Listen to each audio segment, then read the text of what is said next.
बीबी शौहर से फ़ोन पर, इतनी धीमी आवाज़ में किससे बात कर रहे हो? शौहर बोला, बहन है।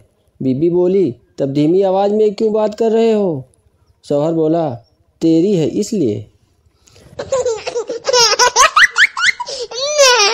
पत्नी पति से बोली, अब एक लड़के की माँ हो गई तो मेरा हालचाल तक भी नहीं पूछते हो, क्या बात है? लगता है कोई और अपने मटकी की दही चिखा रही है। पति बोला, ये बात नहीं है जानू, पहले माँ बाप की कमाई भी मेरे पास रहती थी, जब से तू आई वो पैसे देते नहीं, अब मेरे पास केवल मेरी कमाई है। ऐसा एक्सीडेंट हुआ कि एक आदमी की अंगुली एकदम अलग हो गई।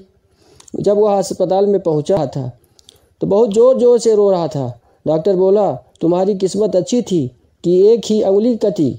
इस पर आदमी बोला, अरे डॉक्टर साहब, भाग वाली अंगूठी उसी अंगुली में पहनने पर काम करती थी। ही लड़के को परीक्षा सीट पाते ही नकल कराने वाला टीचर लड़के को नकल कराना शुरू किया। तभी निगरानी करने आ पहुंचा। अब टीचर जोर से एक थप्पड़ लड़के और चिट छीन लिया। लड़का टीचर के ऊपर गुस्सा गया और प्रिंसिपल के जाते ही टीचर का कॉलर पकड़ लिया और बोला, बताओ अब मैं तुम्हारे साथ क्या करूं? टीचर बोला, पहले अपने भविष्य के बारे में सोचना, तब और सोचना। एक थप्पड़ ही ने बचा लिया, नहीं तो तेरी मस्ती थोड़ी देर पहले मस्त हो गई होती। एक लड़की के इश्क में दीवाना हो गया।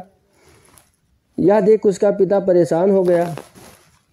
एक दिन लड़का दौड़ा दौड़ा आया और बोला, पापा मैं पास हो गया। रोज रोज मेरे दोस्त छक्का बोलते थे, अब कैसे बोलेंगे? मेरी मासूका पॉजिटिव है।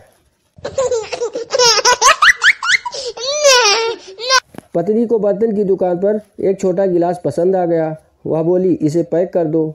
यह देख पति बोला, अरे भैया बड़ा वाला गिलास दिखाओ। विक्रेता बोला, गिलास पसंद आ ही गया है तो दूसरा किस लिए दिखाऊं? पति, अरे भाई साहब इसे